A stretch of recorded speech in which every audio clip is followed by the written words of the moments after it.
Assalamualaikum warahmatullahi wabarakatuh. Halo semuanya, perkenalkan nama saya Ammar Fadlur Rahman dari jurusan Akuntansi, Prodi D3 Keuangan dan Perbankan dengan NIM 18043210043. Sebelumnya, saya ingin mengucapkan terima kasih yang sebesar-besarnya kepada Bapak Tianto Mahatmio, SEA KMM, selaku dosen pembimbing satu saya, dan juga Bapak Hafidudin SAG selaku pembimbing dua saya. Pada kali ini, saya akan mempresentasikan tugas akhir saya yang berjudul Analisa Rasio Likuiditas, Solvabilitas, Aktivitas, dan Profitabilitas sebagai penilaian kinerja keuangan pada PT Bukit Asam Tbk tahun 2018 sampai 2020. Topik pembahasan dalam presentasi kali ini yaitu terdiri dari latar belakang, tujuan penulisan, teori, profil perusahaan, isi atau pembahasan, dan yang terakhir kesimpulan dan saran. Pada slide kali ini, saya akan membahas mengenai latar belakang dari penulisan tugas akhir. Yang pertama yaitu, analisa kinerja keuangan itu penting. Informasi dari kinerja keuangan sangat diperlukan dalam mengukur dan menilai kemampuan perusahaan dalam mengelola dan mengendalikan sumber daya yang dimiliki, serta untuk mengetahui sejauh mana perkembangan perusahaan yang sudah dicapai berdasarkan standar dan tujuan yang telah ditetapkan dalam periode tertentu. Dengan mengukur kinerja keuangan, perusahaan dapat mengevaluasi serta menjadi dasar untuk perencanaan perusahaan di masa yang akan datang. Salah satu cara menilai kinerja keuangan perusahaan dapat ditinjau dari laporan keuangan yang dibuat secara periodik. Laporan keuangan ini dapat menjadi gambaran dari suatu kondisi perusahaan di mana kinerja perusahaan dapat terlihat apakah sudah baik atau justru tidak baik. Oleh karena itu, laporan keuangan merupakan salah satu sumber informasi yang penting bagi para pemakainya untuk melihat kinerja keuangan perusahaan dalam rangka pengambilan keputusan ekonomi. Yang kedua adalah PT Bukit Asam termasuk perusahaan go public. PT Bukit Asam Tbk atau PTBA adalah perusahaan yang bergerak dalam bidang pertambangan batu bara dan termasuk ke dalam perusahaan yang sudah go public. Artinya, perusahaan sudah melakukan penawaran sahamnya kepada masyarakat atau kepada publik. Tujuan dari go public adalah untuk mendapatkan dana tambahan dari masyarakat yang nantinya akan dimanfaatkan untuk mendukung kinerja perusahaan. Dengan demikian, masyarakat tentunya harus melakukan analisa kinerja keuangan sebuah perusahaan untuk mengetahui prospek kedepannya dan untuk mengambil sebuah keputusan. Yang ketiga adalah belum pernah ditulis. Analisa kinerja keuangan PT Bukit Asam Tbk tahun 2018 sampai 2020 belum pernah ditulis sebagai laporan tugas akhir berdasarkan studi awal penulisan. Maka dari itu, penulis tertarik untuk melakukan analisis laporan keuangan PT Bukit Asam Tbk tahun 2018 sampai 2020 menggunakan teknik analisis rasio untuk mengetahui kinerja keuangan perusahaan ini dari tahun 2018 sampai tahun 2020. Kemudian, tujuan dari penulisan tugas akhir adalah sebagai berikut. Yang pertama, untuk mengetahui tingkat rasio likuiditas pada PT Bukit Asam Tbk tahun 2018 sampai 2020 berdasarkan current ratio, quick ratio, dan cash ratio. Yang kedua, untuk mengetahui tingkat rasio solvabilitas PT Bukit Asam Tbk tahun 2018 sampai tahun 2020 berdasarkan debt to asset ratio dan debt to equity ratio. Yang ketiga, untuk mengetahui tingkat rasio aktivitas PT Bukit Asam Tbk tahun 2018 sampai 2020 berdasarkan fixed asset turnover dan total asset turnover. Yang keempat, untuk mengetahui tingkat rasio profitabilitas PT Bukit Asam Tbk tahun 2018 sampai 2020 berdasarkan return on asset, return on equity, dan net profit margin. Selanjutnya, saya akan menjelaskan teori singkat. Yang pertama yaitu kinerja keuangan. Kinerja keuangan merupakan gambaran dari pencapaian keberhasilan perusahaan yang dapat diartikan sebagai hasil yang telah dicapai atas berbagai aktivitas yang telah dilakukan oleh perusahaan. Ukuran kinerja tersebut dapat dipilah menjadi beberapa kelompok, seperti rasio likuiditas, solvabilitas, aktivitas, dan profitabilitas. Selanjutnya adalah laporan keuangan. Laporan keuangan adalah hasil akhir dari suatu proses kegiatan pencatatan akuntansi yang menggambarkan tentang keadaan kinerja keuangan suatu perusahaan selama periode tertentu. Menurut Harry 2016, laporan keuangan pada dasarnya adalah hasil dari proses akuntansi yang dapat digunakan sebagai alat untuk mengkomunikasikan data keuangan atau aktivitas perusahaan kepada pihak-pihak yang berkepentingan. Selanjutnya, analisis laporan keuangan. Analisis laporan keuangan merupakan proses menelaah dan menguraikan pos-pos laporan keuangan menjadi unit yang lebih kecil dengan tujuan untuk memperoleh informasi yang lebih mendalam dari laporan keuangan yang dimiliki oleh perusahaan. Teknis analisis yang dilakukan penulis adalah analisis rasio keuangan. Ini merupakan teknik analisis yang digunakan untuk mengetahui hubungan di antara pos tertentu dalam neraca maupun laba rugi. Selanjutnya, saya akan menjelaskan profil singkat perusahaan. Yang pertama adalah sejarah perusahaan. Perusahaan beralamat pusat di Jalan Parigi nomor 1 Tanjung Enim, 31716, Sumatera Selatan. Perusahaan sudah mulai berdiri sejak tahun 1919, tepatnya saat masa kolonial Belanda, yang ditandai dengan beroperasinya tambang air laya yang berlokasi di Tanjung Enim, dengan proses penambangan yang sudah dimulai pada periode 1923 sampai 1940. Kemudian, pada tahun 1950, perusahaan disahkan menjadi PN Taba. Sampai kemudian, pada tanggal 23 Desember tahun 2002, perusahaan memutuskan untuk mencatatkan diri sebagai perusahaan publik atau go public di Bursa Efek Indonesia dengan kode perdagangan PTBA. Selanjutnya adalah kegiatan usaha. PT Bukit Asam Tbk atau PTBA bergerak dalam bidang pertambangan batu bara, termasuk survei umum, eksplorasi, eksploitasi, pengolahan, pemurnian, pengangkutan dan perdagangan, pemeliharaan fasilitas pelabuhan batu bara, khusus untuk keperluan internal dan kebutuhan eksternal, pengoperasian pembangkit listrik tenaga uap untuk kebutuhan internal dan eksternal, dan memberikan jasa konsultasi terkait industri pertambangan batu bara, serta produk turunannya, dan pengembangan perkebunan. Selanjutnya, kita sudah masuk ke dalam bagian isi atau pembahasan. Pada pembahasan kali ini, saya melakukan penilaian kinerja keuangan menggunakan teknik analisis rasio keuangan yang berupa rasio likuiditas, rasio solvabilitas, rasio aktivitas, dan yang terakhir adalah rasio profitabilitas. Pembahasan yang pertama adalah rasio likuiditas. Rasio likuiditas adalah rasio yang menunjukkan kemampuan perusahaan dalam memenuhi kewajiban atau membayar utang jangka pendeknya. Dalam hal ini, saya membahas 3 rasio di dalam rasio likuiditas. Pembahasan yang pertama itu adalah rasio lancar atau current ratio. Rasio ini memiliki rumus, yaitu current ratio sama dengan aktiva lancar dibagi utang lancar. Berdasarkan tabel, current ratio PT Bukit Asam Tbk tahun 2018 sampai tahun 2020 cenderung fluktuatif, di mana current ratio tertinggi terjadi pada tahun 2019, yaitu sebesar 2,49 kali. Peningkatan rasio yang terjadi pada tahun 2018 ke tahun 2019 disebabkan karena utang lancar mengalami penurunan yang lebih besar dibandingkan penurunan pada aktiva lancar. Kemudian dari tahun 2019 ke tahun 2020, nilai current ratio mengalami penurunan yang disebabkan karena aktiva lancar mengalami penurunan yang lebih besar dibandingkan penurunan pada utang lancar. Dapat kita lihat, pada rasio ini memiliki rata-rata rasio sebesar 2,34 kali. Berdasarkan tabel standar rasio industri untuk current ratio, yaitu sebesar 1,63 kali. Dalam hal ini, perusahaan telah memenuhi nilai standar rasio industri, sehingga dapat diartikan pada tahun 2018 sampai tahun 2020, perusahaan dalam keadaan yang liquid dalam segi rasio lancar atau current ratio. Selanjutnya adalah rasio cepat atau quick ratio. Rasio ini memiliki rumus yaitu quick ratio sama dengan aktiva lancar dikurangi persediaan dibagi utang lancar. Berdasarkan tabel, quick ratio PT Bukit Asam Tbk tahun 2018 sampai tahun 2020 cenderung fluktuatif, di mana quick ratio tertinggi terjadi pada tahun 2019, yaitu sebesar 2,19 kali. Peningkatan nilai rasio yang terjadi pada tahun 2018 ke tahun 2019 disebabkan karena utang lancar mengalami penurunan, sedangkan aktiva lancar tanpa persediaan mengalami kenaikan. Kemudian dari tahun 2019 ke tahun 2020, nilai quick ratio mengalami penurunan yang disebabkan karena aktiva lancar tanpa persediaan mengalami penurunan yang lebih besar dibandingkan penurunan pada utang lancar. Dapat kita lihat, pada rasio ini memiliki rata-rata rasio sebesar 2,07 kali. Berdasarkan tabel standar rasio industri untuk quick ratio, yaitu sebesar 1,42 kali. Dalam hal ini, perusahaan telah memenuhi nilai standar rasio industri, sehingga dapat diartikan bahwa pada tahun 2018 sampai tahun 2020, perusahaan dalam keadaan yang liquid dalam segi rasio cepat atau quick ratio. Selanjutnya adalah rasio kas atau cash ratio. Rasio ini memiliki rumus yaitu cash ratio sama dengan kas dan setara kas dibagi utang lancar.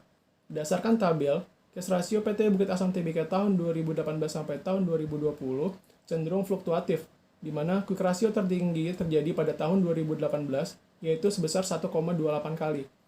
Penurunan nilai rasio yang terjadi pada tahun 2018 sampai 2019 disebabkan karena kas dan setara kas mengalami penurunan yang lebih besar dibandingkan penurunan utang lancar. Kemudian dari tahun 2019 ke tahun 2020, nilai cash ratio mengalami peningkatan yang disebabkan karena utang lancar mengalami penurunan yang lebih besar dibandingkan penurunan pada kas dan setara kas. Dapat kita lihat, pada rasio ini memiliki rata-rata rasio sebesar 1,14 kali. Berdasarkan tabel standar rasio industri untuk cash ratio yaitu sebesar 0,73 kali. Dalam hal ini, perusahaan telah memenuhi nilai standar rasio industri, sehingga dapat diartikan, pada tahun 2018 sampai 2020, perusahaan dalam keadaan yang liquid dalam segi rasio kas atau cash ratio. Pembahasan yang kedua adalah rasio solvabilitas. Rasio solvabilitas adalah rasio yang menggambarkan kemampuan perusahaan dalam membayar seluruh kewajibannya, baik jangka pendek maupun jangka panjang, apabila perusahaan dilikuidasi. Dalam hal ini, saya membahas dua rasio di dalam rasio solvabilitas. Pembahasan yang pertama itu adalah rasio utang terhadap aset atau debt to asset ratio. Rasio ini memiliki rumus yaitu debt to asset ratio sama dengan total utang dibagi total aktiva. Berdasarkan tabel, debt to asset ratio PT Bukit Asam Tbk tahun 2018 sampai tahun 2020 cenderung fluktuatif, di mana debt to asset ratio tertinggi PT Bukit Asam Tbk terjadi pada tahun 2018, yaitu sebesar 0,33 kali. Penurunan rasio yang terjadi pada tahun 2018 ke tahun 2019 disebabkan karena total utang mengalami penurunan, sedangkan total aktiva meningkat. Kemudian dari tahun 2019 ke tahun 2020, nilai debt to asset ratio mengalami peningkatan yang disebabkan karena total aktiva mengalami penurunan yang lebih besar dibandingkan penurunan total utang. Dapat kita lihat, pada rasio ini memiliki rata-rata rasio sebesar 0,31 kali. Berdasarkan tabel standar industri untuk debt to asset ratio yaitu sebesar 0,41 kali. Pada dasarnya, nilai debt to asset ratio dapat dikategorikan baik adalah jika nilainya semakin kecil. Dalam hal ini, perusahaan telah memenuhi nilai standar rasio industri.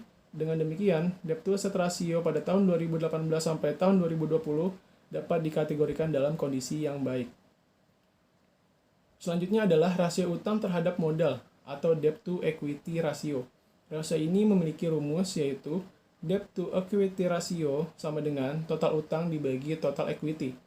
Berdasarkan tabel, debt to equity ratio PT Bukit Asam Tbk tahun 2018 sampai tahun 2020 cenderung fluktuatif, di mana debt to asset ratio tertinggi terjadi pada tahun 2018, yaitu sebesar 0,49 kali. Penurunan rasio yang terjadi pada tahun 2018 ke tahun 2019 disebabkan total utang mengalami penurunan, sedangkan total ekuitas meningkat. Kemudian dari tahun 2019 ke tahun 2020, nilai debt to equity ratio mengalami peningkatan yang disebabkan karena total ekuitas mengalami penurunan yang lebih besar dibandingkan penurunan total utang. Dapat kita lihat pada rasio ini memiliki rata-rata rasio sebesar 0,44 kali. Berdasarkan tabel standar industri rasio untuk debt to asset ratio yaitu sebesar 0,77 kali. Pada dasarnya, nilai debt to equity ratio dapat dikategorikan baik adalah jika nilainya semakin kecil. Dalam hal ini, perusahaan telah memenuhi nilai standar rasio industri, dan dengan demikian, debt to equity ratio pada tahun 2018 sampai 2020 dapat dikategorikan dalam kondisi yang baik. Pembahasan yang ketiga adalah rasio aktivitas.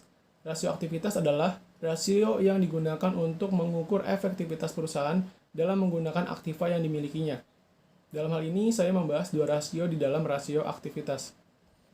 Pembahasan yang pertama itu adalah rasio perputaran aset tetap atau fixed asset turnover ratio. Rasio ini memiliki rumus yaitu fixed asset turnover ratio sama dengan penjualan dibagi rata-rata aset tetap. Berdasarkan tabel, fixed asset turnover ratio PT Bukit Asam Tbk tahun 2018 sampai 2020 mengalami penurunan di setiap tahunnya, di mana fixed asset turnover ratio tertinggi terjadi pada tahun 2018, yaitu sebesar 1,82 kali. Penurunan rasio yang terjadi pada tahun 2018 ke tahun 2019 disebabkan karena rata-rata aset tetap mengalami kenaikan yang lebih besar dibandingkan kenaikan pada penjualan. Kemudian dari tahun 2019 ke tahun 2020, nilai fixed asset turnover ratio juga mengalami penurunan, yang disebabkan karena penjualan mengalami penurunan sedangkan rata-rata aset tetap mengalami kenaikan. Oleh karena itu, dapat diartikan turunnya angka rasio ini mengindikasikan bahwa menurunnya produktivitas aktiva tetap untuk menciptakan penjualan. Dapat kita lihat pada rasio ini memiliki rata-rata rasio sebesar 1,53 kali, dan berdasarkan tabel standar rasio industri untuk fixed asset turnover yaitu sebesar 2,16 kali. Fixed asset turnover rasio dapat dikategorikan baik adalah jika nilainya semakin besar. Dalam hal ini, perusahaan belum memenuhi nilai standar rasio industri. Dengan demikian, fixed asset turnover pada tahun 2018 sampai 2020 dapat dikategorikan dalam kondisi yang kurang baik. Selanjutnya adalah rasio perputaran total aset atau total asset turnover. Rasio ini memiliki rumus yaitu total asset turnover rasio sama dengan penjualan dibagi rata-rata total aset. Berdasarkan tabel, total asset turnover rasio PT Bukit Asam Tbk tahun 2018 sampai tahun 2020 mengalami penurunan di setiap tahunnya, di mana total aset turnover rasio yang tertinggi terjadi pada tahun 2018, yaitu sebesar 0,92 kali. Penurunan rasio yang terjadi pada tahun 2018 ke tahun 2019 disebabkan karena rata-rata total aset mengalami kenaikan yang lebih besar dibandingkan kenaikan pada penjualan. Kemudian dari tahun 2019 ke tahun 2020, nilai fixed asset turnover ratio juga mengalami penurunan yang disebabkan karena penjualan mengalami penurunan yang lebih besar dibandingkan dengan penurunan rata-rata total aset. Oleh karena itu, dapat diartikan turunnya angka rasio ini mengindikasikan bahwa menurunnya produktivitas total aktiva untuk menciptakan penjualan. Dapat kita lihat, pada rasio ini memiliki rata-rata rasio sebesar 0,83 kali. Berdasarkan tabel standar rasio industri untuk total asset turnover, yaitu sebesar 1,22 kali. Total asset turnover rasio yang dikategorikan baik adalah jika nilainya semakin besar. Dalam hal ini, perusahaan belum memenuhi nilai standar rasio industri. Dengan demikian, total asset turnover rasio pada tahun 2018 sampai 2020 dapat dikategorikan dalam kondisi yang kurang baik. Pembahasan yang keempat adalah rasio profitabilitas. Rasio profitabilitas adalah rasio yang digunakan untuk mengukur kemampuan perusahaan dalam menghasilkan laba dari aktivitas normal bisnisnya. Dalam hal ini, saya membahas 3 rasio di dalam rasio profitabilitas. Pembahasan yang pertama itu adalah return on asset ratio. Rasio ini memiliki rumus yaitu return on asset ratio sama dengan laba bersih dibagi total aktiva. Berdasarkan tabel, return on asset PT Bukit Asam Tbk tahun 2018 sampai 2020 mengalami penurunan di setiap tahunnya, di mana return on asset ratio tertinggi terjadi pada tahun 2018, yaitu sebesar 21%. Penurunan rasio yang terjadi pada tahun 2018 ke tahun 2019 disebabkan karena laba bersih mengalami penurunan, sedangkan total aset mengalami kenaikan. Kemudian dari tahun 2019 ke tahun 2020, nilai return on asset ratio juga mengalami penurunan yang disebabkan karena total aset mengalami penurunan yang lebih besar dibandingkan dengan penurunan laba bersih. Dapat dilihat, pada rasio ini memiliki rata-rata rasio sebesar 15,3%, dan berdasarkan tabel standar rasio industri untuk return on asset, yaitu sebesar 15%. Dalam hal ini, perusahaan telah memenuhi standar rasio industri. Dengan demikian, return on asset pada tahun 2018 sampai 2020 dapat dikategorikan dalam kondisi yang cukup baik. Selanjutnya adalah return on equity ratio. Rasio ini memiliki rumus yaitu return on equity ratio sama dengan laba bersih dibagi total ekuitas. Berdasarkan tabel, return on equity ratio PT Bukit Asam Tbk tahun 2018 sampai tahun 2020 mengalami penurunan di setiap tahunnya, di mana return on equity ratio tertinggi terjadi pada tahun 2018, yaitu sebesar 31%.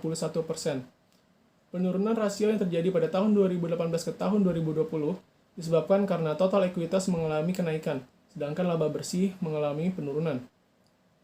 Kemudian dari tahun 2019 ke tahun 2020, nilai return on equity rasio juga mengalami penurunan yang disebabkan karena laba bersih mengalami penurunan yang lebih besar dibandingkan dengan penurunan total ekuitas.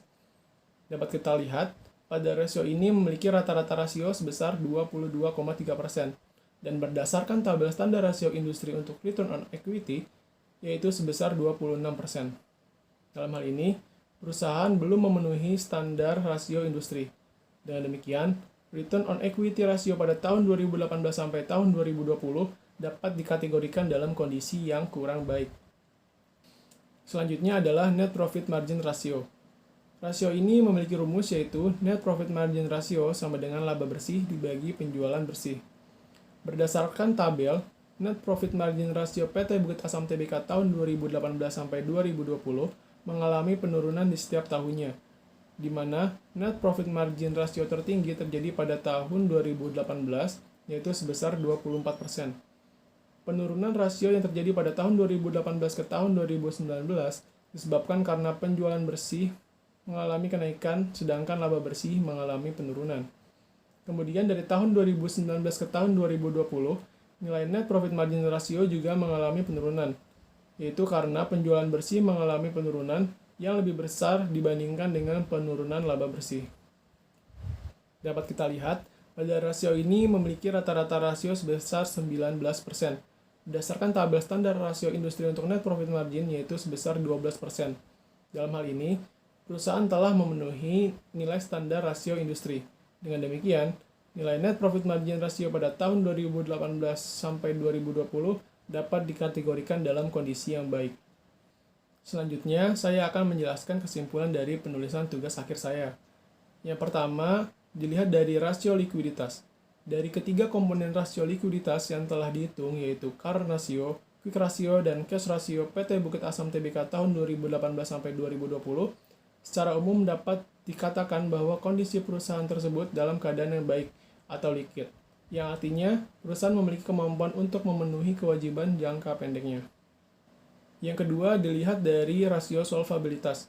Dari kedua komponen rasio solvabilitas yang telah dihitung yaitu debt to asset ratio dan debt to equity ratio, PT Bukit Asam Tbk tahun 2018 sampai 2020 secara umum dapat dikategorikan dalam kondisi yang baik atau solvable, yang artinya perusahaan memiliki kemampuan untuk membayar kewajiban jangka panjangnya atau kewajiban-kewajiban lainnya apabila perusahaan dilikuidasi. Yang ketiga, dilihat dari rasio aktivitas. Dari kedua komponen rasio aktivitas yang telah dihitung, yaitu fixed asset turnover dan total asset turnover PT Bukit Asam Tbk tahun 2018 sampai 2020, secara umum dapat dikategorikan dalam kondisi yang kurang baik. Oleh karena itu, dapat diartikan bahwa perusahaan belum cukup efisien untuk menggunakan atau memaksimalkan aktiva yang dimiliki. Yang keempat, dilihat dari rasio profitabilitas. Dari ketiga komponen rasio profitabilitas yang telah dihitung yaitu return on asset, return on equity, dan net profit margin, PT Bukit Asam Tbk tahun 2018 sampai tahun 2020, secara umum dapat dikategorikan dalam kondisi yang baik. Karena dua rasio yang dihitung yaitu return on asset dan net profit margin yang diperoleh berada di atas standar rasio industri. Hanya return on equity yang nilai rasionya berada sedikit di bawah standar rasio industrinya. Dalam hal ini, dapat diartikan perusahaan memiliki kemampuan yang baik dalam menghasilkan laba.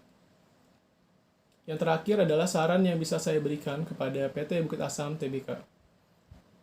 Yang pertama adalah PT Bukit Asam Tbk dapat mempertahankan kinerja perusahaan yang sudah baik dalam tingkat rasio likuiditas. Yang kedua, jika dilihat dari solvabilitasnya, perusahaan sudah dalam kondisi yang baik. Penulis hanya dapat memberi saran agar perusahaan dapat mengurangi tingkat kewajiban yang dimiliki agar dapat memaksimalkan nilai dari rasio solvabilitas. Yang ketiga, PT Bukit Asam Tbk jika dilihat dari aktivitasnya, sebaiknya perusahaan dapat mengelola dan memanfaatkan aktiva-aktiva yang sudah dimiliki dengan baik agar dapat digunakan untuk meningkatkan pendapatan bagi perusahaan. Yang keempat, dalam hal profitabilitas, perusahaan sebaiknya dapat meningkatkan pengelolaan dalam menggunakan aset yang dimiliki secara baik dan efisien agar mampu meningkatkan dan menghasilkan profitabilitas yang tinggi.